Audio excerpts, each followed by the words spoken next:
सत श्री अकाल दोस्तों, मैं जीत हरजीत हाजिर हाँ लड़ीवार नावल बस अजे इन्ना ही दा कांड नंबर 5 लैके।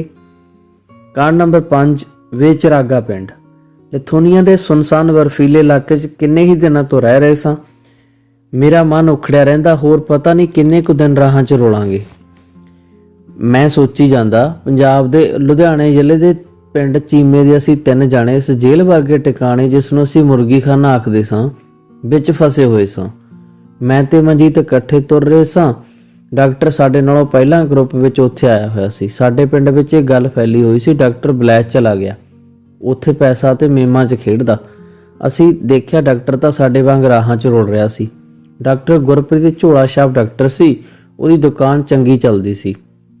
पिंड दीआं बुढ़ियां दे कहण वांग ਉਹਦੇ हत्थीं जस सी, चाहे पुट्ठे हत्थ नाल गोली बट्टी दे देवे मरीज़ नूं आराम आ जांदा। डॉक्टर दूजे कमरे विच सी। जिंदर डॉक्टर भी बीमार हो गया। मनजीत ने मैनूं इस तरह दस्सिया जिवें डॉक्टर कदे बीमार ही नहीं हुंदे। साडे साथी माड़े खाने ते भैड़े मौसम करके बीमार होई जा रहे सी। सुखा हसदा होया कहंदा, बरियाम आपां बरियाम बाबे दी घूरा घूरी वर्गे आ। इंडिया दे गंदे वातावरण ते भ्रिष्ट लोकां च रहना गिज्जे होए आ। जे घूरा घूरी वर्गे छप्पड़ दे जीवां नूं कढ के साफ पानी च पा दईए ਤਾਂ ਉਹ ਮਰ ਜਾਣਗੇ। ਇਸ ਕਰਕੇ ਆਪਾਂ ਇਸ ਸਾਫ ਵਾਤਾਵਰਨ 'ਚ ਬਿਮਾਰ ਹੋਈ ਜਾਂਦੇ ਹਾਂ। ਮੈਂ ਤੇ ਮਨਜੀਤ ਡਾਕਟਰ ਕੋਲ ਉਹਦੀ ਸਿਹਤ ਦਾ ਹਾਲ ਚਾਲ ਪੁੱਛਣ ਗਏ। ਮਨਜੀਤ ਐਵੇਂ ਸਿਸ਼ਟਾਚਾਰ ਵਜੋਂ ਗਿਆ। ਉਹ ਡਾਕਟਰ ਨੂੰ ਚੰਗਾ ਨਹੀਂ ਸਮਝਦਾ, ਉਹ ਉਸ ਨੂੰ ਬੇਗੈਰਤਾ ਕਹਿੰਦਾ। ਆਓ ਵੀਰ ਮੇਰਿਓ, ਆਪਣੇ ਬੰਦੇ ਨੂੰ ਪ੍ਰਦੇਸਾਂ 'ਚ ਮਿਲ ਕੇ ਜਾਨ ਪੈ ਜਾਂਦੀ ਆ। ਡਾਕਟਰ ਸਾਨੂੰ ਦੇਖ ਕੇ ਉੱਠ ਕੇ ਬੈਠ ਗਿਆ। ਡਾਕਟਰ ਦਾ ਹਾਲ ਪੁੱਛਣ ਤੋਂ ਬਾਅਦ ਮਨਜੀਤ ਨੇ ਡਾਕਟਰ ਨੂੰ ਟਾਂਚ ਕੀਤੀ, ਸਾਨੂੰ ਤਾਂ ਬੇਰੁਜ਼ਗਾਰੀ ਨੇ ਮਾਰ ਲਿਆ। ਕੋਠੀਆਂ ਕਾਰਾਂ ਪੈਸੇ ਦੇ ਲਾਲਚ ਨੇ ਇੱਧਰ ਖਿੱਚ ਲਿਆ। ਤੇਰਾ ਕੰਮ ਤਾਂ ਵਧੀਆ ਚੱਲਦਾ ਸੀ, ਮੇਮ ਵਰਗੀ ਡਾਕਟਰ ਨਹੀਂ ਆ ਘਰੇ, ਤੂੰ ਕਿਉਂ ਆ ਗਿਆ ਧੱਕੇ ਖਾਣ ਨੂੰ। ਮੈਨੂੰ ਲੱਗਿਆ ਮਨਜੀਤ ਨੇ ਡਾਕਟਰ ਦੀ ਦੁੱਖ ਦੀ ਰੱਗ ਫੜ ਲਈ ਹੈ। ਸ਼ਾਇਦ ਉਹਨੂੰ ਬੇਗੈਰਤਾ ਵੀ ਕਹਿ ਦੇਵੇਗਾ, ਕਿਉਂਕਿ ਡਾਕਟਰ ਦੀ ਪਤਨੀ, ਜਿਸ ਨੂੰ ਸਾਰੇ ਪਿੰਡ ਦੇ ਲੋਕ ਡਾਕਟਰ ਨਹੀਂ ਕਹਿੰਦੇ, ਬੱਚਿਆਂ ਨੂੰ ਡਾਕਟਰ ਕੋਲ ਹੀ ਛੱਡ ਕੇ ਕਿਸੇ ਬਾਹਰਲੇ ਮੁਲਕੋਂ ਆਏ ਮਰੀਜ਼ ਨਾਲ ਭੱਜ ਗਈ ਸੀ। ਬਹੁਤ ਸਮੇਂ ਬਾਅਦ ਉਹ ਮਿਲ ਗਈ। ਸ਼ਾਇਦ ਉਹ ਮਰੀਜ਼ ਦਾ ਉਹ ਤੋਂ ਮਨ ਭਰ ਗਿਆ ਹੋਣਾ। ਡਾਕਟਰ ਉਹਨੂੰ ਮੋਟਰਸਾਈਕਲ ਤੇ ਬਿਠਾਈ ਆ ਰਿਹਾ ਸੀ। ਅੱਗੇ ਰੇਲਵੇ ਫਾਟਕ ਬੰਦ ਸੀ। ਬਾਪੂ ਜੀ ਵੀ ਉੱਥੇ ਖੜੇ ਸੀ। ਉਹਨੇ ਡਾਕਟਰ ਨੂੰ ਮਸਖਰੀ ਕੀਤੀ, ਡਾਕਟਰ ਸਾਹਿਬ ਲੈ ਆਇਆ ਟੱਬਰ ਨੂੰ। ਡਾਕਟਰ ਬੋਲਿਆ, ਹਾਂਜੀ ਚਾਚਾ ਜੀ। ਥਾਣਿਓਂ ਅਸੀਂ ਸਿੱਧੇ ਦੇਖਸਰ ਗੁਰਦੁਆਰੇ ਸਾਹਿਬ ਚਲੇ ਗਏ। ਉੱਥੇ ਇਸ਼ਨਾਨ ਕੀਤਾ, ਦੇਗ ਕਰਵਾਈ, ਮੱਥਾ ਟੇਕ ਆਏ ਹਾਂ। ਜੋ ਦਾਤੇ ਨੂੰ ਭਾਵੇ। ਬਾਪੂ ਜੀ ਨੇ ਮੁੱਛਾਂ ਤੇ ਹੱਥ ਫੇਰਦਿਆਂ ਕਿਹਾ ਹੋਣਾ। ਬਾਪੂ ਜੀ ਇਹ ਗੱਲ ਪਿੰਡ ਦੇ ਸੱਥ 'ਚ ਦੱਸਦੇ, ਹਾਸੜ ਪੈ ਜਾਂਦੀ। ਡਾਕਟਰ ਬਾਰੇ ਹੋਰ ਬਥੇਰੀਆਂ ਇਹੋ ਜਿਹੀਆਂ ਗੱਲਾਂ ਪ੍ਰਚਲਿਤ ਸਨ। ਮੈਨੂੰ ਲੱਗਾ ਡਾਕਟਰ ਪਿੰਡ 'ਚ ਹੁੰਦੀਆਂ ਜਿਹੜੀਆਂ ਗੱਲਾਂ ਤੋਂ ਬਚਦਾ ਬਾਹਰ ਆਇਆ ਸੀ, ਅਸੀਂ ਫਿਰ ਉਹੀ ਗੱਲਾਂ ਲੈ ਕੇ ਉਹਦੇ ਮਗਰ ਪਹੁੰਚ ਗਏ ਸਾਂ। ਦੂਜਾ, ਉਹ ਡਾਕਟਰਨੀ ਦੇ ਬਾਹਰਲੇ ਮੁਲਕ ਦੇ ਬੰਦੇ ਦੀ ਪਤਨੀ ਦਾ ਬਣਨ ਦਾ ਸੁਪਨਾ ਪੂਰਾ ਕਰਨ ਆਇਆ ਹੋਣਾ। ਡਾਕਟਰ ਮਨਜੀਤ ਦੀਆਂ ਗੱਲਾਂ ਦੇ ਜਵਾਬ ਦੇਣ ਦੀ ਥਾਂ ਪਹਿਲਾਂ ਬਰਿਆਮ ਬਾਰੇ ਗੱਲਾਂ ਕਰਨ ਲੱਗਾ। ਕਹਿੰਦਾ, ਹਥਿਆਰਾਂ ਬਿਨਾਂ ਲੜਾਈ ਨਹੀਂ ਲੜ ਹੁੰਦੀ। ਜੇ ਮੇਰੇ ਕੋਲ ਦਵਾਈ ਹੁੰਦੀ ਮੈਂ ਉਹਨੂੰ ਇੱਥੇ ਹੀ ਠੀਕ ਕਰ ਲੈਣਾ ਸੀ। ਫਿਰ ਡਾਕਟਰ ਨੇ ਪਿੰਡ ਦੀਆਂ ਗੱਲਾਂ ਤੋਰ ਲਈਆਂ। ਜਿੰਦਰ ਵੀਰ ਮੇਰਿਆ, ਆਪਣੇ ਪਿੰਡ ਕਿਸੇ ਨਹੀਂ ਰਹਿਣਾ। ਜਿਵੇਂ ਬਾਹਰਲੇ ਮੁਲਕਾਂ ਨੂੰ ਜਾਣ ਦੀ ਭਾਜੜ ਪਈ ਹੋਈ ਆ, ਬੇਚਰਾਗਾ ਪਿੰਡ ਬਣ ਜਾਣਾ। ਬਸ ਸਰਕਾਰੀ ਕਾਗਜ਼ਾਂ 'ਚ ਪਿੰਡ ਹੋਊ, ਬਸਣਾ ਉੱਥੇ ਕਿਸੇ ਨਹੀਂ। ਫਿਰ ਡਾਕਟਰ ਨੇ ਉਹਨਾਂ ਪਰਿਵਾਰਾਂ ਦੇ ਨਾਂ ਗਿਣਾਏ ਜਿਹੜੇ ਘਰ ਖਾਲੀ ਕਰਕੇ ਅਮਰੀਕਾ ਕੈਨੇਡਾ ਚਲੇ ਗਏ ਸਨ। ਮੈਨੂੰ ਵੀ ਆਪਣਾ ਘਰ ਯਾਦ ਆਇਆ, ਜਿੱਥੇ ਜਿੰਦਾ ਲਟਕਦਾ ਸੀ। ਡਾਕਟਰ ਵੀਰ ਮੇਰਿਆ ਕਹਿ ਕੇ ਦੱਸੀ ਜਾਵੇ ਕਿ ਕਿਹੜੇ ਅਮੀਰ ਤਬਕੇ ਦੇ ਲੋਕ ਕੈਨੇਡਾ ਅਮਰੀਕਾ ਜਾਂਦੇ ਨੇ, ਉਹਨਾਂ ਤੋਂ ਹੇਠਲੇ ਦਬਕੇ ਦੇ ਲੋਕ ਜਰਮਨ, ਇੰਗਲੈਂਡ, ਇਟਲੀ ਜਾਂਦੇ ਨੇ। ਆਪਾਂ ਤੋਂ ਹੇਠਲੇ ਦਬਕੇ ਦੇ ਲੋਕ ਅਰਬ ਦੇਸ਼ ਜਾਂਦੇ ਨੇ। ਜਿਹੜੇ ਲੋਕ ਪਿੰਡ 'ਚ ਰਹਿਣਗੇ ਉਹ ਵੀਰ ਮੇਰਿਆ ਉਜੜਾਏ। ਸਾਧੂ ਮਿੱਠੂ ਦੇ ਮੁੰਡਿਆਂ ਨੇ ਅੱਧਾ ਪਿੰਡ ਸਮੈਕ ਪੀਣ ਲਾਤਾ, ਮਿਸਤਰੀਆਂ ਨੂੰ ਸ਼ਰਾਬ ਲੈ ਬੈਠੀ, ਜੱਲੇ ਦਲਿਤਾਂ ਦੇ ਸਰਪੰਚੀ ਜੜ੍ਹਾਂ ਬਹਿ ਗਈ, ਨਵਿਆਂ ਬਾਰੀਆਂ ਦੇ ਲਾਣੇ ਨੂੰ ਕੁੜੀਆਂ ਨੇ ਧਾਰਤਾ, ਵਹਿਮੀਆਂ ਦੇ ਬੇਲਿਆਂ ਦੇ ਲਾਣੇ ਜ਼ਮੀਨ ਕੰਨੀਓ ਖਾਲੀ ਹੋ ਗਏ, ਉਹ ਵੀ ਗਏ। ਉੱਚੀ ਵੀਹ ਤੇ ਲੰਮੀ ਵੀਹ ਜਮ੍ਹਾਂ ਖਾਲੀ ਹੋ ਗਈਆਂ। ਵੀਰ ਮੇਰਿਆ, ਬੇਚਰਾਗਾ ਤਾਂ ਉਹ ਹੁੰਦਾ ਜਿੱਥੇ ਦੀਵਾ ਨਾ ਬਲੇ। ਆਪਣੇ ਪਿੰਡ ਤਾਂ 24 ਘੰਟੇ ਬਿਜਲੀ ਆ, ਸੜਕਾਂ ਬੀਹੀਆਂ ਪੱਕੀਆਂ ਨੇ, ਮੜੀਆਂ ਨੂੰ ਜਾਂਦੀ ਸੜਕ ਵੀ ਪੱਕੀ ਆ, ਘਰ ਵੀ ਟੀਵੀ, ਫਰਿੱਜਾਂ, ਕਾਰਾਂ, ਮੋਟਰਸਾਈਕਲ, ਹਰ ਬੰਦੇ ਕੋਲ ਮੋਬਾਈਲ। ਇੰਨੀ ਤਰੱਕੀ ਕਰ ਗਿਆ ਪਿੰਡ, ਮਨਜੀਤ ਨੇ ਮਜ਼ਾਕ 'ਚ ਕਿਹਾ। ਡਾਕਟਰ ਮਨਜੀਤ ਦੀ ਗੱਲ ਦਾ ਜਵਾਬ ਦੇਣ ਦੀ ਥਾਂ ਅੱਗੇ ਦੱਸਣ ਲੱਗਾ, ਬਸ ਆਪਣਾ ਪਿੰਡ ਤਾਂ ਹੁਣ ਉਜੜਿਆ ਹੀ ਪਿਆ। ਸਵੇਰੇ ਸਾਜਰੇ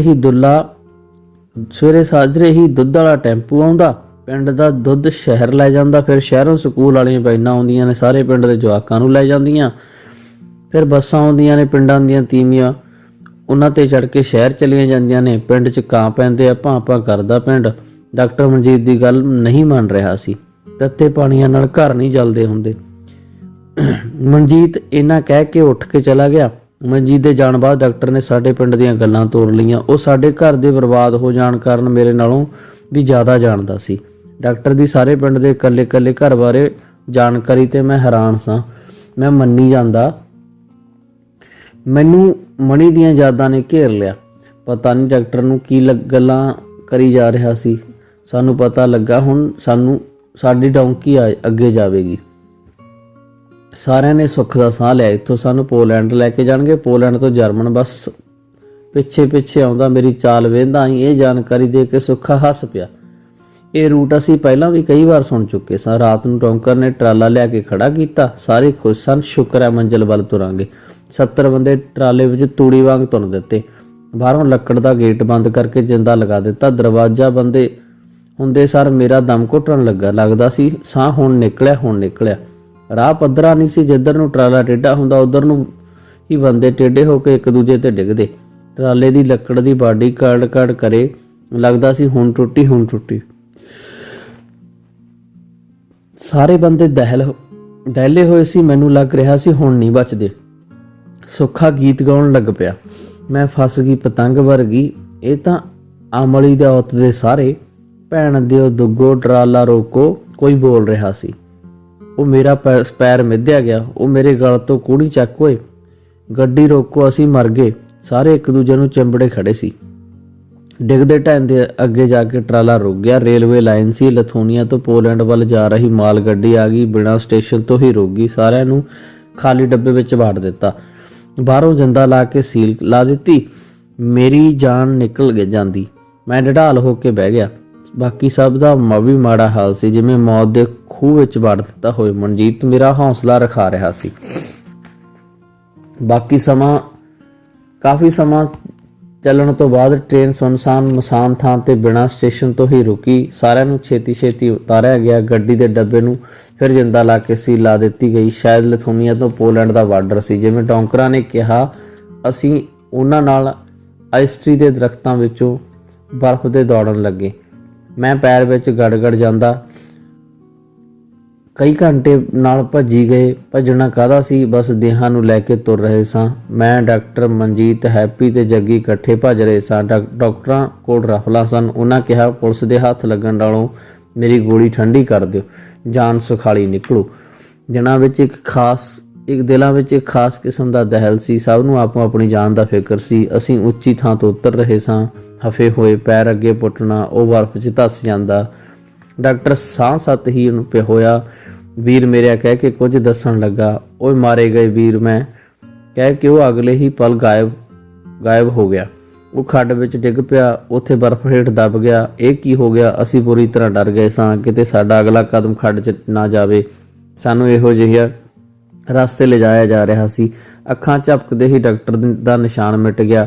ਡੌਂਕਰ ਸਾਨੂੰ ਗੁੱਸੇ 'ਚ ਬੋਲਿਆ, ਤੁਹਾਨੂੰ ਕਿਹਾ ਸੀ ਡੰਡੀ ਨਹੀਂ ਛੱਡਣੀ, ਚਲੋ ਭੱਜੋ, ਪੁਲਿਸ ਨਾ ਆ ਜਾਵੇ, ਆ ਜਾਓ ਮੇਰੇ ਪਿੱਛੇ। ਉਹ ਇਸ ਤਰ੍ਹਾਂ ਕਹਿ ਰਿਹਾ ਸੀ ਜਿਵੇਂ ਕੁਝ ਹੋਇਆ ਹੀ ਨਾ ਹੋਵੇ। ਉਹ ਕਿਵੇਂ ਭੱਜ ਲਈਏ? ਸਾਡਾ ਬੰਦਾ ਗੁੱਸੇ 'ਚ ਬੋਲਿਆ ਸਾਂ। ਆਪਣੇ ਬੰਦੇ ਨੂੰ ਆਉਂਦੇ ਨੇ ਪਿੱਛੇ, ਉਹਨਾਂ ਦਾ ਇਹੀ ਕੰਮ ਆ, ਉਹ ਕੱਢ ਲੈਣਗੇ, ਤੁਸੀਂ ਭੱਜੋ। ਡੌਂਕਰ ਥੋੜਾ ਨਰਮ ਹੋ ਕੇ ਬੋਲਿਆ। ਮੇਰੀਆਂ ਤੇ ਮਨਜੀਤ ਦੀਆਂ ਅੱਖਾਂ ਮਿਲੀਆਂ। ਮਨਜੀਤ ਨੇ ਉਸ ਨੂੰ ਜੱਫੀ ਪਾ ਕੇ ਸੁੱਟ ਲਿਆ। ਮੈਂ ਰਫਲ ਖੋਲੀ। ਪਹਿਲਾਂ ਹੀਲਾ ਕਰ ਸਾਡੇ ਬੰਦੇ ਕੱਢਣ ਦਾ। ਉਹਦੇ ਕੋਲ ਕੱਢਣ ਦਾ ਕੁਝ ਵੀ ਹੱਲ ਨਹੀਂ ਸੀ। ਉਹ ਤਾਂ ਸਿਰਫ ਰਾਹ ਜਾਣਦਾ ਸੀ। ਅਸੀਂ ਬਹੁਤ ਚਿਰ ਟੱਕਰਾਂ ਮਾਰਦੇ ਰਹੇ। ਘਰ ਦਾ ਡਾਕਟਰ ਦਾ ਕੋਈ ਨਿਸ਼ਾਨ ਨਹੀਂ ਸੀ। ਕਦੇ ਲੱਗਦਾ ਹੁਣ ਡਾਕਟਰ ਇੱਥੋਂ ਨਿਕਲ ਆਵੇਗਾ। ਪੁਲਿਸ ਦੀ ਸਰਚ ਲਾਈਟ ਵੇਖੀ, ਜਿਵੇਂ ਡੌਂਕਰ ਨੇ ਕਿਹਾ ਸੀ। ਸਾਰੇ ਧਰਤੀ ਤੇ ਪੈ ਗਏ। ਜਦੋਂ ਲਾਈਟਾਂ ਹਟੀਆਂ ਡੌਂਕਰ ਬੋਲਿਆ, ਹੁਣ ਤੁਸੀਂ ਉਹ ਦੱਸੋ, ਸਾਡੀ ਕੋਈ ਦੁਸ਼ਮਣੀ ਆ ਤੁਹਾਡੇ ਨਾਲ? ਸਾਡਾ ਬੰਦਾ ਮਾਰਤਾ। ਜੇ ਦੁਸ਼ਮਣੀ ਨਹੀਂ, ਮਨਜੀਤ ਗੁੱਸੇ 'ਚ ਬੋਲਿਆ, ਨਹੀਂ ਸਾਰੇ ਮਾਰੇ ਜਾਵਾਂਗਾ। ਪੁਲਿਸ ਨੇੜੇ ਆ ਗਈ। ਭੱਜ ਲਓ, ਮੇਰਾ ਯਕੀਨ ਮੰਨੋ, ਬੰਦੇ ਇਸ ਨੂੰ ਕੱਢ ਲੈਣਗੇ। ਡੌਂਕਰ ਨਰਮ ਹੋ ਗਿਆ ਸੀ। ਮੈਂ ਉਸੇ ਥਾਂ ਹੀ ਦੇਖੀ ਜਾ ਰਿਹਾ ਸੀ ਜਿਹੜੀ ਥਾਂ ਡਾਕਟਰ ਨੂੰ ਖਾ ਗਈ ਸੀ। ਉੱਥੇ ਬਰਫ਼ ਹੀ ਬਰਫ਼ ਸੀ। ਡੌਂਕਰ ਦੇ ਹੁਕਮ ਨਾਲ ਸਾਰੇ ਫਿਰ ਭੱਜ ਪਏ। ਮਨਜੀਤ ਨੇ ਬਾਹੋਂ ਫੜ ਕੇ ਧੱਕੇ ਨਾਲ ਮੈਨੂੰ ਵੀ ਤੋਰ ਲਿਆ। ਦਿਨ ਚੜ੍ਹਨ ਤੋਂ ਪਹਿਲਾਂ ਟਿਕਾਣੇ ਤੇ ਪਹੁੰਚਣਾ ਸੀ। ਹਨੇਰਾ ਕੁਝ ਘਟ ਗਿਆ ਸੀ। ਅੱਗੇ ਰਸਤਾ ਬਹੁਤ ਖਰਾਬ ਸੀ। ਅਸੀਂ ਲੱਕੜ ਦੇ ਝੂਲਦੇ ਹੋਏ ਪੁਲ ਤੋਂ ਲੰਘਣਾ ਸੀ ਜਿਸ ਉੱਤੋਂ ਬਰਫ਼ ਜੰਮੀ ਹੋਈ ਸੀ, ਜਿਹੜਾ ਸ਼ਾਇਦ ਡੌਂਕਰਾਂ ਦਾ ਹੀ ਬਣਾਇਆ ਹੋਇਆ ਸੀ। ਪੁਲ ਉੱਪਰੋਂ ਮੋਟੇ ਰੱਸਿਆਂ ਦੇ ਝੂਲ ਰਿਹਾ ਸੀ। ਉਹ ਛੇਤੀ ਪਾਰ ਕਰਨਾ ਸੀ। ਸਾਡੇ ਸਰੀਰ ਪਹਿਲਾਂ ਹੀ ਟੁੱਟੇ ਪਏ ਸੀ। ਅਸੀਂ ਪੁਲ ਦੇ ਅੱਧ ਵਿਚਕਾਰ ਹੀ ਸਾਂ। ਅਚਾਨਕ ਉੱਪਰੋਂ ਪੱਥਰ ਡਿੱਗਿਆ। ਸਾਡੇ ਅੱਗੇ ਜੋ ਬੰਦਾ ਸੀ ਉਹ ਚੀਕ ਅੱਧ ਵਿਚਕਾਰ ਟੁੱਟ ਗਈ। ਪੁਲ ਉੱਤੇ ਬੰਦੇ ਦੀ ਥਾਂ ਲਹੂ ਦਾ ਨਿਸ਼ਾਨ ਸੀ। ਅਸੀਂ ਘਬਰਾ ਗਏ। ਇੱਕ ਵੱਡਾ ਪੱਥਰ ਸਾਡੇ ਪਿੱਛੇ ਡਿੱਗ ਪਿਆ। ਉੱਥੋਂ ਪੁਲ ਟੁੱਟ ਗਿਆ। ਸਾਡੇ ਪਿੱਛੋਂ ਆਉਂਦਾ ਪਾਕਿਸਤਾਨੀ ਡਿੱਗਣ ਹੀ ਲੱਗਾ ਸੀ। ਉਹਦਾ ਹੱਥ ਲੱਕੜੀ ਨੂੰ ਪੈ ਗਿਆ। ਪੁਲ ਪੱਥਰ ਡਿੱਗਣ ਨਾਲ ਝੂਲੀ ਜਾ ਰਿਹਾ ਸੀ। ਹਫੜਾ ਦਫੜੀ ਮਚ ਗਈ। ਇੱਕ ਬੰਦਾ ਲਮਕ ਰਿਹਾ, ਬੰਦੇ ਨੂੰ ਬਚਾਉਣ ਲਈ ਉਹਨੂੰ ਹੱਥ ਦੇ ਰਿਹਾ ਸੀ। ਡਿੱਗ ਰਿਹਾ ਬੰਦਾ ਵੀ ਉਹਨੂੰ ਨਾਲ ਲੈ ਕੇ ਡਿੱਗ ਗਿਆ। ਅਸੀਂ ਰੱਸਿਆਂ ਨੂੰ ਘੁੱਟ ਕੇ ਫੜਿਆ ਹੋਇਆ ਸੀ। ਦਹਿਸ਼ਤ ਭਰਿਆ ਮਾਹੌਲ ਸੀ। ਵਾਹਿਗੁਰੂ ਵਾਹਿਗੁਰੂ ਕਰਦੇ ਅੱਗੇ ਜਾ ਰਹੇ ਸਾਂ। ਸਾਡੇ ਪਾਰ ਲੰਘ ਜਾਣ ਤੇ ਪੁਲ ਦਾ ਇੱਕ ਹਿੱਸਾ ਡਿੱਗ ਪਿਆ। ਉਹ ਮੌਤ ਦਾ ਪੁਲ ਸੀ। ਦਹਿਸ਼ਤ ਦਾ ਪਰਛਾਵਾਂ ਸਭ ਦੇ ਚਿਹਰਿਆਂ ਤੇ ਛਾਇਆ ਹੋਇਆ ਸੀ।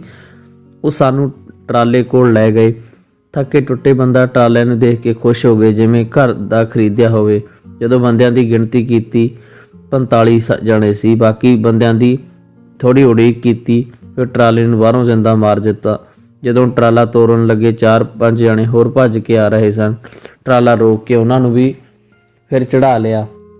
ਸਭ ਦੇ ਚਿਹਰਿਆਂ ਤੋਂ ਪੜ੍ਹਿਆ ਜਾ ਰਿਹਾ ਸੀ ਕਿ ਹੁਣ ਮੌਤ ਦੇ ਮੂੰਹ 'ਚ ਬਚ ਕੇ ਆਏ ਹਾਂ। ਇਸ ਤਰ੍ਹਾਂ ਲੱਗ ਰਿਹਾ ਸੀ ਜਿਵੇਂ ਮੜੀਆਂ ਵੱਲ ਵੱਧ ਰਹੇ ਹੋਈਏ। ਮੇਰੇ ਸਾਲੇ ਕਿਹੋ ਜਿਹੇ ਰਾਹ ਲੈ ਕੇ ਜਾਂਦੇ ਨੇ। 2 ਪਾਕਿਸਤਾਨੀ ਖਾਨ ਬਰਫ਼ 'ਚ ਦਬ ਗਏ। ਸੱਤਾ ਬੋਲਿਆ, ਜਿਹੜੇ ਬੰਦੇ ਆਏ ਨਹੀਂ ਉਹ ਮਾਰੇ ਗਏ। ਮਨਜੀਤ ਦੇ ਬੁੱਲ ਗੁੱਸੇ 'ਚ ਕੰਬ ਰਹੇ ਸਨ। ਕੁਝ ਬੰਦੇ ਫੌਜੀਆਂ ਨੂੰ ਫੜ ਲਏ। ਇੱਕ ਪਾਕਿਸਤਾਨੀ ਨੇ ਦੱਸਿਆ, ਦਿਨ ਚੜ੍ਹ ਗਿਆ ਸੀ। ਟਰਾਲੇ ਦੀ ਬਾਡੀਆਂ ਦੀ ਛੋਟੀਆਂ ਵਿਰਲਾਂ ਵਿੱਚ ਰੌਸ਼ਨੀ ਅੰਦਰ ਆ ਗਈ। ਟਰਾਲਾ ਜਦੋਂ ਵੀ ਰੁਕਦਾ, ਸਾਡਾ ਹੇਠਲਾ ਸਾਹ ਹੇਠਾਂ ਉਤਲਾ ਉੱਤੇ ਰਹਿ ਜਾਂਦਾ। ਕਿਤੇ ਕੋਈ ਚੱਕਰ ਨਾ ਪੈ ਜਾਵੇ, ਕਿਤੇ ਪੁਲਿਸ ਨਾ ਫੜ ਲਵੇ। ਸਾਰੇ ਚੁੱਪ ਸੀ। ਠੰਡ ਨਾਲ ਠਰ ਰਹੇ ਸਨ। ਭੁੱਖ ਨਾਲ ਉਹਨਾਂ ਦਾ ਮਾੜਾ ਹਾਲ ਸੀ। ਟਰਾਲਾ ਰੁਕ ਗਿਆ, ਫਿਰ ਬੰਦ ਹੋ ਗਿਆ। ਲੱਗਿਆ ਸੀ ਟਿਕਾਣੇ ਤੇ ਪਹੁੰਚ ਗਏ। ਜਿੰਦਾ ਖੋਲ੍ਹਿਆ, ਸਾਨੂੰ ਵੱਡੇ ਹਾਲ ਅੰਦਰ ਢੇਰੀ ਕਰ ਦਿੱਤਾ ਗਿਆ। ਕੋਈ ਵਰਕਸ਼ਾਪ ਸੀ। ਕਾਰ ਰਾਹੀਂ 5-5 ਬੰਦਿਆਂ ਨੂੰ ਅਗਲੇ ਟਿਕਾਣੇ ਤੇ ਭੇਜਿਆ ਜਾਵੇਗਾ। ਇੱਥੇ ਏਜੰਟਾਂ ਦੇ 2 ਅੱਡੇ ਸੀ। ਦੋਵਾਂ ਦੇ ਅੱਧੇ ਬੰਦੇ ਭੇਜ ਦਿੱਤੇ। ਅਸੀਂ ਪੋਲੈਂਡ ਦਾ ਵਾਰਸਾ ਸ਼ਹਿਰ ਵਿੱਚ ਸੀ। ਇਹ ਝੰਡੇ ਏਜੰਟ ਦਾ ਅੱਡਾ ਸੀ। ਕਾਰਾਂ ਰਾਹੀਂ ਝੰਡੇ ਦਾ ਖਾਸ ਬੰਦਾ ਤਾਰਾ ਸਾਨੂੰ ਲੈ ਕੇ ਗਿਆ। ਅਸੀਂ ਗੁੱਸੇ ਨਾਲ ਭਰੇ ਹੋਏ ਸੀ। ਉਹਨਾਂ ਨਾਲ ਲੜਨਾ ਚਾਹੁੰਦੇ ਸੀ ਕਿ ਸਾਨੂੰ ਇਹ ਰਸਤੇ ਕਿਉਂ ਲਿਆਂਦਾ। ਸਾਡੇ ਸਾਥੀ ਮਾਰੇ ਗਏ, ਪਰ ਤਾਰਾ ਜਾ ਚੁੱਕਿਆ ਸੀ। ਉਹ ਸਾਨੂੰ ਉਸ ਅੱਡੇ ਦੇ ਮੇਨ ਬੌਸ ਵਾਘੇ ਦੇ ਹਵਾਲੇ ਕਰ ਗਿਆ ਸੀ। ਵਾਘੇ ਦੀ ਆਵਾਜ਼ ਬਹੁਤ ਸਖਤ ਸੀ। ਉਹ ਪਹਿਲਾਂ ਹੀ ਰਹਿ ਰਹੇ ਬੰਦਿਆਂ ਚੋਂ ਕਿਸੇ ਨੂੰ ਝਿੜਕ ਰਿਹਾ ਸੀ। ਮੈਂ ਤੇ ਮੁਰੰਮਤ ਵੀ ਕਰਦਾ ਹੁੰਦਾ। ਬੰਦੇ ਬਣ ਜੋ ਬੰਦੇ। ਸੁੱਖਾ ਹੱਸਦਾ ਮੇਰੇ ਵੱਲ ਮੂੰਹ ਕਰਕੇ ਕਹਿੰਦਾ, ਮਰ ਗਈ ਬੇਫੁੱਫੜਾ, ਮੱਝ ਨਹੀਂ ਕੱਟਾ ਝੱਲਦੀ। ਬਾਗਾ ਸਾਨੂੰ ਕਹਿਣ ਲੱਗਾ, ਹੁਣ ਇੱਥੇ ਹੀ ਖੜੇ ਕੀ ਕਰਦੇ ਹੋ? ਅੰਦਰ ਆ ਜਾਓ, ਨਹਾ ਧੋਵੋ, ਲੰਗਰ ਛਕੋ, ਆਰਾਮ ਕਰੋ। ਬਸ ਇੱਕ ਗੱਲ ਦਾ ਖਿਆਲ ਰੱਖਿਓ, ਇੱਥੇ ਰੌਲਾ ਨਾ ਪਾਇਓ। ਸਾਨੂੰ ਪਤਾ ਆਪਣੇ ਕੁਝ ਬੰਦੇ ਪਿੱਛੇ ਰਹਿ ਗਏ, ਉਹ ਵੀ ਆ ਜਾਣਗੇ ਅੱਜ ਭਲਕ। ਅਸੀਂ ਕਮਰਿਆਂ 'ਚ ਜਾ ਵੜੇ। ਸਿਰ ਤੇ ਕਮਾਂਡੋ ਵਾਂਗ ਕਾਲਾ ਪਟਕਾ ਬੰਨ੍ਹੀ ਫਿਰਦੇ ਬੰਦੇ ਨੇ ਮਨਜੀਤ ਨੂੰ ਪੁੱਛਿਆ, ਤੁਸੀਂ ਭਾਰਤ ਤੋਂ ਆਏ ਹੋ? ਕਿਹੜਾ ਜ਼ਿਲ੍ਹਾ ਹੈ ਤੇ ਤੁਹਾਡਾ ਕਿਹੜਾ ਪਿੰਡ? ਮਨਜੀਤ ਨੇ ਹਾਂ ਵਿੱਚ ਸਿਰ ਹਿਲਾਇਆ। ਉਹ ਗੱਲ ਕਰਨ ਦੇ ਰੌਂ ਵਿੱਚ ਨਹੀਂ ਸੀ। ਚਲੋ ਇੱਕੋ ਦੇਸ਼ ਆ ਆਪਣਾ। ਮੈਂ ਖੰਨੇ ਕੋਲ ਦਾ ਹਾਂ। ਖੰਨਾ ਜਾਣਦੇ ਹੋ ਨਾ? ਏਸ਼ੀਆ ਦੀ ਸਭ ਤੋਂ ਵੱਡੀ ਅਨਾਜ ਮੰਡੀ, ਜਿੱਥੋਂ ਸਾਰੀ ਦੁਨੀਆ ਨੂੰ ਅਨਾਜ ਜਾਂਦਾ ਹੈ। ਕਮਾਂਡੋ ਫਿਰ ਮਨਜੀਤ ਨੂੰ ਸੰਬੋਧਨ ਹੋ ਕੇ ਬੋਲਿਆ। ਮਨਜੀਤ ਭੜਕ ਪਿਆ। ਦੇਸ਼ ਦੂਸ਼ ਕੁਛ ਨਹੀਂ ਹੁੰਦਾ। ਜੇ ਆਪਣਾ ਕੋਈ ਦੇਸ਼ ਹੁੰਦਾ ਤਾਂ ਆਪਾਂ ਇਹ ਇੱਕਣ ਰੋਲਦੇ ਫਿਰਦੇ। ਆਪਣੀ ਤਾਂ ਬਸ ਜਾਨ ਹੁੰਦੀ ਆ ਜਾਂ ਢਿੱਡ ਹੁੰਦਾ ਜਿਹਦੇ ਲਈ ਭਟਕਦੇ ਫਿਰਦੇ ਆ। ਅਸੀਂ ਉਹ ਜਿਹੜੇ ਫਸਲ ਪੈਦਾ ਕਰਦੇ ਆ, ਜਿਹੜੇ ਏਸ਼ੀਆ ਦੀ ਸਭ ਤੋਂ ਵੱਡੀ ਅਨਾਜ ਮੰਡੀ 'ਚ ਕੌਡੀਆਂ ਦੇ ਭਾਅ ਵੇਚਦੇ ਆ ਤੇ ਭੁੱਖੇ ਮਰਦੇ ਆ। ਭਾਰਤ ਮਾਂ ਨੂੰ ਤਾਂ ਟੁੱਚੜ ਲੀਡਰਾਂ ਦੀ ਮੁੱਦੀ ਪਾਈ ਹੋਈ ਭਾਰਤ ਮਾਂ ਨੂੰ ਤਾਂ ਟੁੱਚੜ ਲੀਡਰਾਂ ਨੇ ਮੁੱਦੀ ਪਾਇਆ ਹੋਇਆ। ਘਬਰਾਓ ਨਾ ਭਾਜੀ, ਮੇਰਾ ਨਾਂ ਧਰਮਾ, ਮੈਂ ਇੱਥੇ ਲੰਗਰ ਪਾਣੀ ਦੀ ਸੇਵਾ ਕਰਨੀ ਹੈ, ਤੁਹਾਡੀ ਕਮਾਂਡੋ ਪਟਕੇ ਵਾਲਾ ਬੋਲਿਆ। ਮੇਰੇ ਦਿਮਾਗ 'ਚ ਬਰਫ਼ 'ਚ ਧਸਿਆ ਡਾਕਟਰ ਨਹੀਂ ਨਿਕਲ ਰਿਹਾ ਸੀ, ਜਿਹੜਾ ਡਾਕਟਰਨੀ ਲਈ ਬਾਹਰੋਂ ਪੈਸਾ ਕਮਾਉਣ ਜਾ ਰਿਹਾ ਸੀ। ਕੀ ਡਾਕਟਰਨੀ ਫਿਰ ਬੱਚਿਆਂ ਨੂੰ ਰੋਂਦੇ ਕਰਲਾਉਂਦੇ ਛੱਡ ਕੇ ਕਿਸੇ ਬਾਹਰੋਂ ਆਏ ਬੰਦੇ ਨਾਲ ਨਿਕਲ ਜਾਵੇਗੀ? ਡਾਕਟਰ ਦੀ ਪਿੰਡ ਉਜੜਨ ਵਾਲੀ ਗੱਲ ਠੀਕ ਲੱਗੀ। ਉਹ ਆਪ ਨਹੀਂ ਰਿਹਾ, ਇਸ ਲਈ ਤਾਂ ਪਿੰਡ ਬੇਚਰਾਗਾ ਹੀ ਹੈ।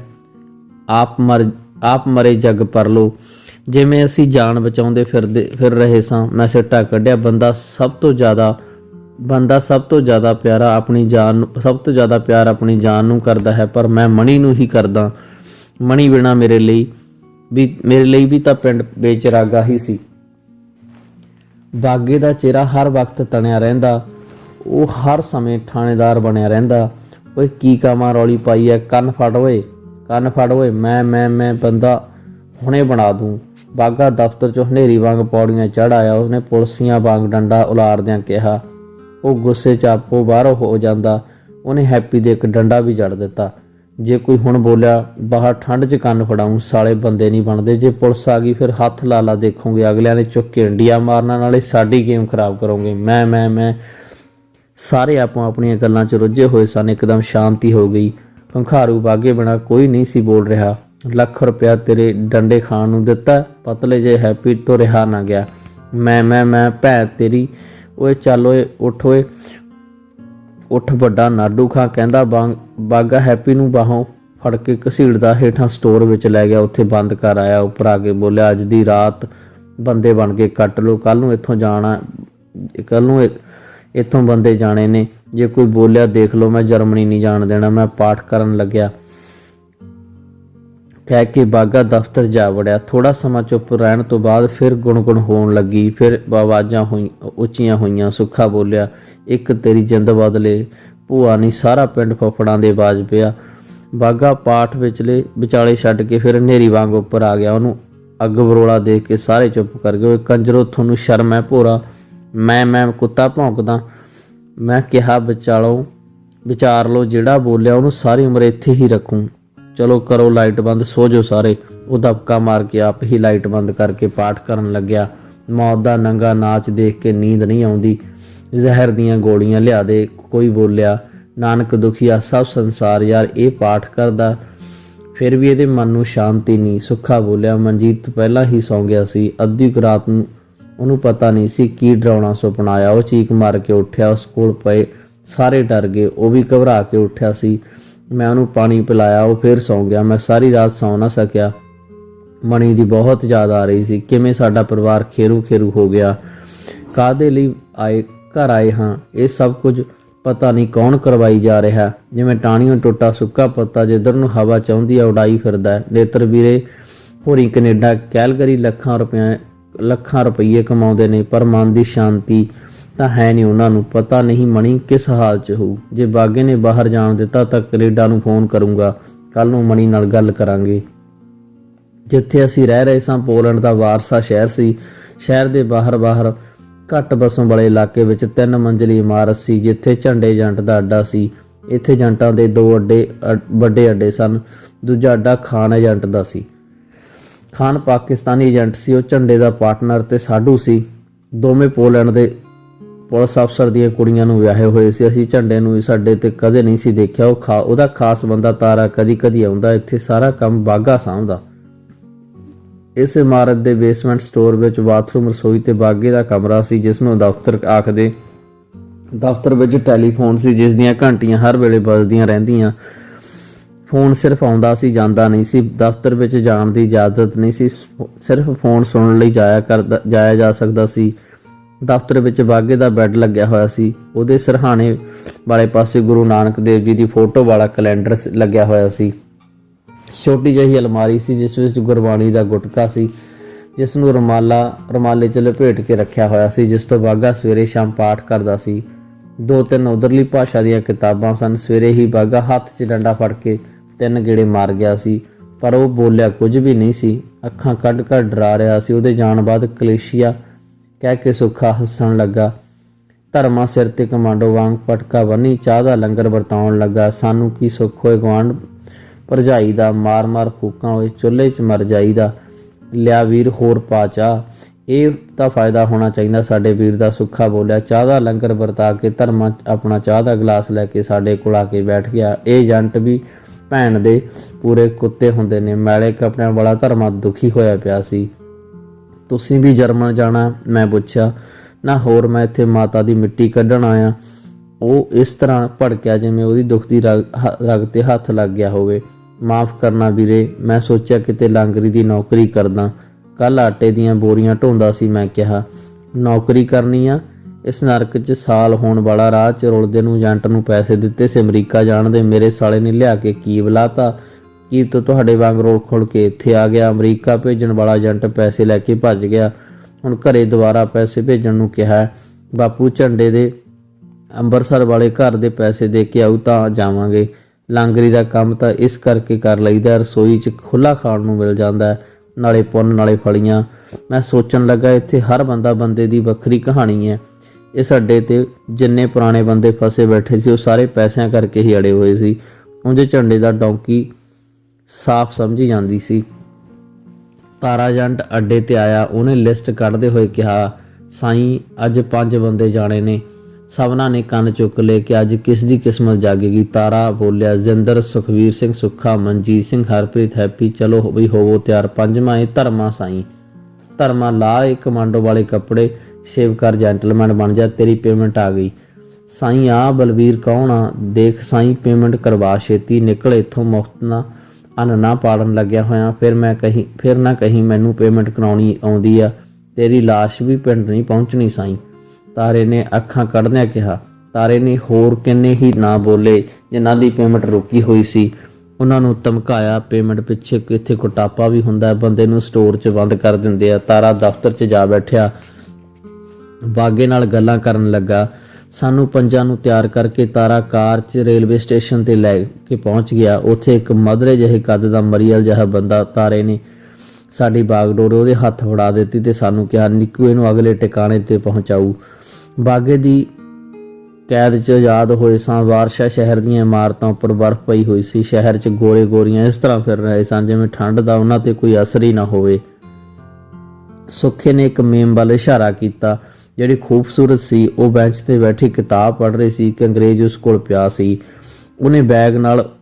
ਉਹਨੇ ਬੈਗ ਉੱਤੇ ਸਿਰ ਟਿਕਾਇਆ ਹੋਇਆ ਸੀ। ਮੇਮ ਨੇ ਕਿਤਾਬ ਤੋਂ ਧਿਆਨ ਹਟਾ ਕੇ ਅੰਗਰੇਜ਼ ਨੂੰ ਕੁਝ ਕਿਹਾ, ਪਰ ਉਹ ਬਿਨਾਂ ਹਰਕਤ ਕੀਤਿਆਂ ਅੱਖਾਂ ਮੀਚੀ ਪਿਆ ਰਿਹਾ, ਜਿਵੇਂ ਅਸੀਂ ਮੱਥੇ 'ਤੇ ਹੱਥ ਰੱਖ ਕੇ ਬੁਖਾਰ ਦੇਖਦੇ ਹਾਂ। ਮੇਮ ਨੇ ਹੱਥ ਨਾਲ ਉਹਦਾ ਮੱਥਾ ਛੂਹਿਆ, ਨਾਲ ਹੀ ਉੱਠਣ ਲਈ ਕਿਹਾ। ਜ਼ਰੂਰ ਅੰਗਰੇਜ਼ ਨੂੰ ਬੁਖਾਰ ਹੋਵੇਗਾ।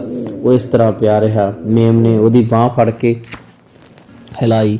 ਉਹ ਤਸ ਤੋਂ ਮਸ ਨਾ ਹੋਇਆ, ਜਿਵੇਂ ਉਸ ਵਿੱਚ ਉੱਠਣ ਦੀ ਸੱਤਿਆ ਹੀ ਨਾ ਹੋਵੇ। ਮੇਮ ਨੇ ਉਹਦਾ ਮੱਥਾ ਚੁੰਮ ਲਿਆ।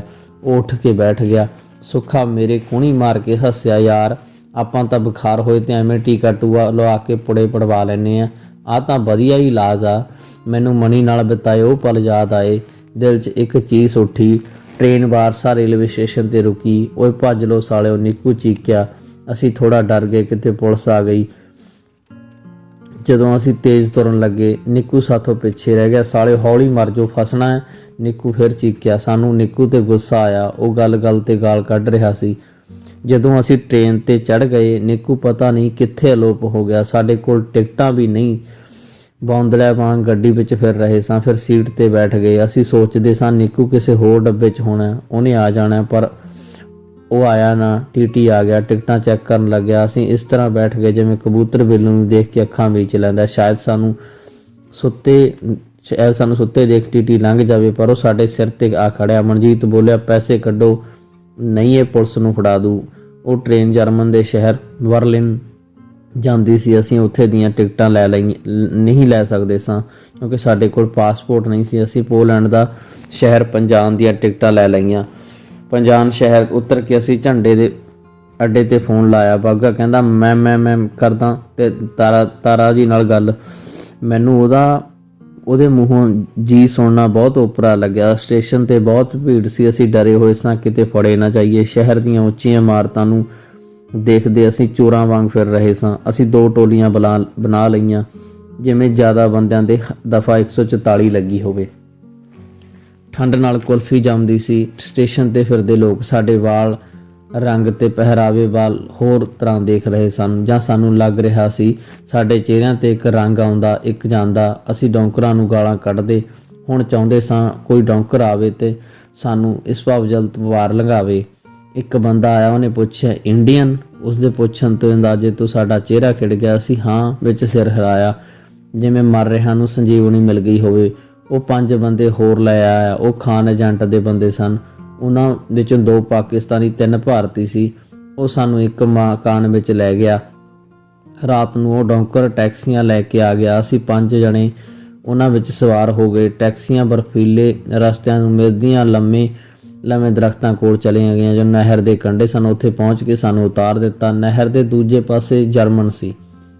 ਭਾਵੇਂ ਨਹਿਰ ਬਹੁਤ ਜ਼ਿਆਦਾ ਚੌੜੀ ਨਹੀਂ ਸੀ, ਬਰਫੀਲਾ ਪਾਣੀ ਬਹੁਤ ਤੇਜ਼ੀ ਨਾਲ ਚੱਲ ਰਿਹਾ ਸੀ। ਇੱਕ ਪੋਲੈਂਡੀਆ ਮੁੰਡਾ ਰਬੜ ਦੀ ਗੁਬਾਰੇ ਵਰਗੀ ਕਿਸ਼ਤੀ ਲੈ ਆਇਆ। ਉਸ ਵਿੱਚ ਹਵਾ ਭਰ ਲਈ। ਉਹ ਕਿਸ਼ਤੀ ਵਿੱਚ 2 ਜਣਿਆਂ ਨੂੰ ਬਿਠਾਉਂਦਾ, ਭਾਰ ਲੈ ਜਾਂਦਾ। ਠੰਡੀ ਠੰਡੀ ਹਵਾ ਕਾਨਾਂ ਨੂੰ ਤੇ ਸਰੀਰ ਨੂੰ ਚੀਰਦੀ ਲੰਘ ਰਹੀ ਸੀ। ਪਿਛਲੇ ਗੇੜੇ ਉਹ 4 ਜਣੇ ਕਿਸ਼ਤੀ ਵਿੱਚ ਬਿਠਾ ਲਏ। ਮਨਜੀਤ ਵੀ ਉਹਨਾਂ ਨਾਲ ਸੀ। ਕਿਸ਼ਤੀ ਭੰਬਰ ਜਿਹੇ ਵਿੱਚ ਫਸ ਗਈ। ਲੱਗਦਾ ਸੀ ਹੁਣ ਡੁੱਬੇ। ਬੜੀ ਮੁਸ਼ਕਿਲ ਨਾਲ ਪੋਲੈਂਡੀਆ ਮੁੰਡਾ ਕਿਸ਼ਤੀ ਨੂੰ ਤੋਰ ਰਿਹਾ ਸੀ। ਉਹ ਨਹਿਰ ਦੇ ਵਿਚਕਾਰ ਅੜ ਕੇ ਖੜ ਗਈ, ਨਾ ਅਗਾਂਹ ਜਾਂਦੀ ਨਾ ਪਿਛਾਂਹ ਮੁੜਦੀ। ਮਨਜੀਤ ਉਹਦੇ ਨਾਲ ਘਬਰਾ ਗਏ। ਮਨਜੀਤ ਠੰਡੇ ਪਾਣੀ ਵਿੱਚ ਹੱਥ ਮਾਰਨ ਲੱਗਾ। ਉਹ ਪਾਣੀ ਬਰਫ਼ ਵਰਗਾ ਸੀ। ਸਾਨੂੰ ਪਤਾ ਲੱਗਾ ਕੁਝ ਦਿਨ ਪਹਿਲਾਂ ਇਸੇ ਨਹਿਰ ਵਿੱਚ ਪੰਜਾਬੀ ਮੁੰਡੇ ਰੁੜ ਗਏ ਸਨ। ਮਨਜੀਤ ਹੋਰੀਂ ਠੰਡੇ ਪਾਣੀ 'ਚ ਪਸੀਨੋ ਪਸੀਨੀ ਹੋ ਗਏ, ਵਾਹਿਗੁਰੂ ਵਾਹਿਗੁਰੂ ਕਰ ਰਹੇ ਸੀ। ਹਚਕੋਲੇ ਖਾਂਦੀ ਕਿਸ਼ਤੀ ਕਿਸੇ ਤਰ੍ਹਾਂ ਕੰਢੇ ਤੇ ਪਹੁੰਚ ਗਈ। ਸਾਰਿਆਂ ਨੇ ਸੁੱਖ ਦਾ ਸਾਹ ਲਿਆ। ਸਾਲਿਆ ਕੁੱਤਿਆ, ਤੂੰ ਤਾਂ ਕੁੰਡਾ ਕਰਵਾਤਾ ਸੀ। 2 ਬੰਦਿਆਂ ਨੂੰ ਗੇੜਾ ਮਾਰ ਦਿੰਦਾ। ਮਨਜੀਤ ਕੰਢੇ ਤੇ ਪਹੁੰਚ ਕੇ ਹੱਸਿਆ। ਉਹਨੂੰ ਹੱਸਦਾ ਦੇਖ ਪੋਲੈਂਡੀਆ ਕਿਸ਼ਤੀ ਵਾਲਾ ਵੀ ਹੱਸਣ ਲੱਗਾ। ਪਹਿਲਾਂ ਉਹ ਵੀ ਘਬਰਾ ਗਿਆ ਸੀ। ਅਸੀਂ ਫਿਰ ਸਾਰੇ ਹੱਸ ਰਹੇ ਸਾਂ। ਜਰਮਨ 'ਚ ਜੋ ਪਹੁੰਚ ਗਏ ਸਾਂ, ਪਰ ਦਿਲਾਂ 'ਚ ਸਹਿਮ ਸੀ। ਲੈ ਲਓ, ਜਿਹੋ ਜਿਹਾ ਪੋਲੈਂਡ ਆ ਉਹੋ ਜਿਹਾ ਜਰਮਨ, ਸੁੱਖਾ ਬੋਲਿਆ। ਚੁੱਪ। ਡੌਂਕਰ ਨੇ ਮੂੰਹ ਤੇ ਉਂਗਲ ਰੱਖ ਕੇ ਇਸ਼ਾਰਾ ਕੀਤਾ। ਫਿਰ ਸਾਰਿਆਂ ਨੇ ਮੌਨ ਧਾਰ ਲਿਆ। ਅਗਲੇ ਟਿਕਾਣੇ ਤੇ ਪਹੁੰਚਣ ਤੱਕ ਸਾਰਿਆਂ ਦੇ ਸਾਹ ਸੂਤੇ ਪਏ ਸਨ।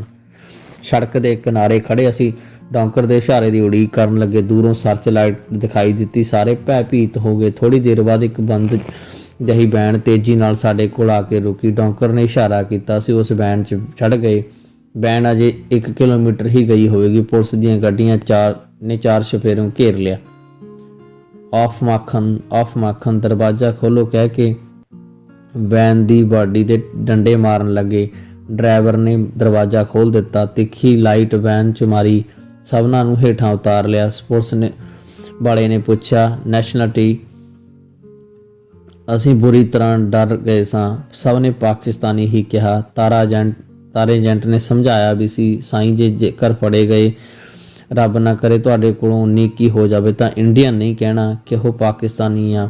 ਫਿਰ ਤੁਸੀਂ ਜਰਮਨ ਜਾਣ ਦਾ ਦੁਬਾਰਾ ਟਰਾਈ ਮਾਰ ਸਕਦੇ ਹੋ। ਜੇ ਇੰਡੀਅਨ ਕਹਿਤਾ ਫਿਰ ਭੱਠਾ ਵਹਿ ਜਾਣਾ। ਫਿਰ ਸਾਡੀ ਕੋਈ ਜ਼ਿੰਮੇਵਾਰੀ ਨਹੀਂ। ਐਨ ਸਿਰੇ ਤੇ ਪਹੁੰਚ ਕੇ ਫਸ ਗਏ। ਧਰਮਾ ਬੜਬੜਾ ਰਿਹਾ ਸੀ। ਪਾਕਿਸਤਾਨੀ ਪੁਲਿਸ ਵਾਲਾ ਆਪਣੀ ਭਾਸ਼ਾ 'ਚ ਕਹਿ ਕੇ ਮੁਸਕਰਾਇਆ। ਸਹਿਮੇ ਬੈਠੇ ਦੋਵੇਂ ਪਾਕਿਸਤਾਨੀ ਸਾਡੇ ਵੱਲ ਗੁੱਸੇ ਨਾਲ ਝਾਕ ਰਹੇ ਸਨ, ਜਿਵੇਂ ਪਾਕਿਸਤਾਨ 'ਤੇ ਕਬਜ਼ਾ ਕਰ ਲਿਆ ਹੋਵੇ। ਇੱਕ ਪਾਕਿਸਤਾਨੀ ਨੇ ਪੁਲਿਸ ਵਾਲੇ ਨੂੰ ਦੱਸਣਾ ਚਾਹਿਆ, ਪਰ ਉਹਨਾਂ ਦੀ ਭਾਸ਼ਾ ਨਹੀਂ ਜਾਣਦਾ ਸੀ। ਦੂਜਾ ਮਨਜੀਤ ਨੂੰ ਅੱਖਾਂ ਕੱਢ ਕੇ ਡਰਾ ਦਿੱਤਾ। ਪੁਲਿਸ ਆਪਣੀਆਂ ਕਾਰਾਂ 'ਚ ਬਿਠਾ ਕੇ ਨਾਲ ਪੈਂਦੇ ਥਾਣੇ ਲੈ ਗਈ। ਡੋਲਮੇਚਰ, ਟਰਾਂਸਲੇਟਰ ਸੱਦਿਆ ਗਿਆ। ਵਾਰੀ ਸਭਨਾਂ ਦੇ ਬਿਆਨ ਅਤੇ ਫਿੰਗਰਾਂ ਲਾਈਆਂ ਗਈਆਂ। ਪਹਿਲਾਂ ਪਾਕਿਸਤਾਨੀ ਦੀ ਵਾਰੀ ਆਈ। ਉਹਨੇ ਟਰਾਂਸਲੇਟਰ ਨੂੰ ਦੱਸ ਦਿੱਤਾ ਕਿ ਅਸੀਂ ਦੋਵੇਂ ਪਾਕਿਸਤਾਨੀ ਹਾਂ, ਬਾਕੀ ਸਾਰੀ ਇੰਡੀਅਨ ਨੇ। ਟਰਾਂਸਲੇਟਰ ਨੇ ਸਾਡੇ ਵੱਲ ਬਿਆਨ ਲੈਂਦਾ ਕਿਹਾ, ਅਸੀਂ ਤੁਹਾਡੀ ਸੁਣਤ ਦੇਖਾਂਗੇ। ਅਸੀਂ ਸੱਚ ਦੱਸ ਦਿੱਤਾ। ਕੋਲ ਖੜਾ ਪਾਕਿਸਤਾਨੀ ਜੇਤੂ ਅੰਦਾਜ਼ 'ਚ ਮੁਸਕਰਾ ਰਿਹਾ ਸੀ।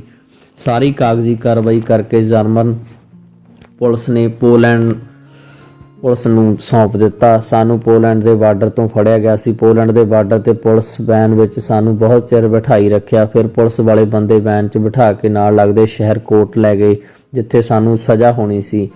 ਉਸ ਸ਼ਹਿਰ ਦਾ ਟਰਾਂਸਲੇਟਰ ਸਾਡੇ ਝੰਡੇ ਤੇ ਖਾਨ ਨਾਲ ਰਲਿਆ ਹੋਇਆ ਸੀ। ਉਹਨੇ ਹੈਪੀ ਤੇ ਇੱਕ ਪਾਕਿਸਤਾਨੀ ਨੂੰ 18 ਸਾਲ ਤੋਂ ਘੱਟ ਉਮਰ ਕਹਿ ਕੇ ਛੁਡਵਾ ਦਿੱਤਾ ਤੇ ਸਾਨੂੰ 90 ਦਿਨਾਂ ਦੀ ਸਜ਼ਾ ਹੋ ਗਈ। ਸਾਨੂੰ ਵੈਨ 'ਚ ਬਿਠਾ ਕੇ ਪੰਜਾਨ ਸ਼ਹਿਰ ਦੀ ਜੇਲ੍ਹ ਵਿੱਚ ਭੇਜ ਦਿੱਤਾ ਗਿਆ। ਅਸੀਂ ਬਹੁਤ ਉਦਾਸ ਸਾਂ।